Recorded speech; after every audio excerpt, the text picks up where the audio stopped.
ইয়া, আরে এগুলা কি? ঠিক করে দেখো, এখানেই হবে ওই মালগুলো। আরে মালগুলো পেয়েছে নাকি ভাই? যে করে হোক আজকে মালগুলো খুঁজে বের করতে হবে, না হলে আমি পাগল হয়ে যাব। চলো ওইদিকে গিয়ে দেখি। বাপরে, গাছের ভেতর শোনা। এ ভাই শোন। হ্যাঁ ভাই বলো। আরে এই মালিক তো সকাল থেকে গাছের ভেতর কি খুঁজতেছে বুঝতে পারতেছি না। আরে আমিও তো বুঝতেছি না। আচ্ছা তুমি তোমার কাজ করো, আমি আমার কাজ করি। এ ভাই কিছু পেয়েছো নাকি? আরে না মালিক, কিছু পাইনি। আরে ইয়ার, মনে হয় মালিক এই সোনাগুলো খুঁজতেছে।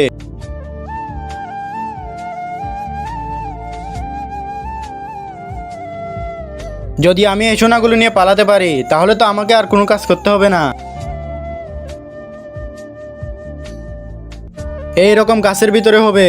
আরে ভাই আপনি গাছের ভেতর কেন সোনাগুলো রেখেছেন? আরে বোকা, আমরা তো সোনার স্মাগলিং করি, তাই গাছের ভেতর করে নিয়ে আসি। আরে টেনশন করো না, আরো অনেকগুলো গাছ আছে। আরে এদিকে তো মালিক। আরে এই এদিকে আই। তার আগে আল্লাহর ছবির জন্য তো সবাই লাইক সাবস্ক্রাইব করে। আজকে দেখবো মা বাবাকে কয়জনে ভালোবাসে। যদি তুমি তোমার মাকে ভালোবাসো তাহলে ভিডিওতে লাইক আর সাবস্ক্রাইব করো, আর যদি দুজনকে ভালোবাসো তাহলে কমেন্টে আই লাভ ইউ বাবা মা লিখে যাও। যদি তুমি লাইক সাবস্ক্রাইব না করো তাহলে বুঝে নিব তুমি তোমার মা বাবাকে ভালোবাসো না। আরে তোর কাছ তো কোদাল দিয়ে গাছ কাটা। জি মালিক জি। কতগুলো গাছ কেটেছো?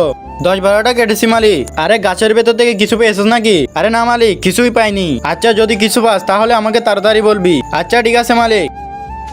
এই দাঁড়া,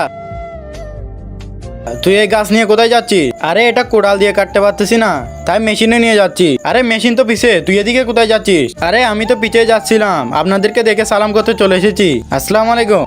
আচ্ছা যা। আরে কোথায় যাচ্ছ? আরে আমি শুশু করতে যাচ্ছি। এই গাছেরও শুশু ধরেছে নাকি? এটা মাথায় করে নিয়ে যাচ্ছিস যে? আচ্ছা তুমি তোমার কাজ করো। আরে আমি লাকড়ির গাড়ি নিয়ে শহরে যাচ্ছি, তোর জন্য কিছু আনতে হবে নাকি? আরে না না, আমার জন্য কিছু আনতে হবে না। আরে এ তো গাড়ি নিয়ে শহরে যাচ্ছে, এইটাই কাজে লাগাতে হবে। গাছটা এদিকে তুলে দি। এবার ওর থেকে গাড়িটা নিয়ে আমি চলে যাই। এ ভাই শোন, এই রিক্সা নিয়ে আমি শহরে যাচ্ছি, তুই আমার জায়গায় কাজ কর। আচ্ছা ঠিক আছে। আচ্ছা যা তুই কাজ কর, আমি শহরে চলে যাচ্ছি।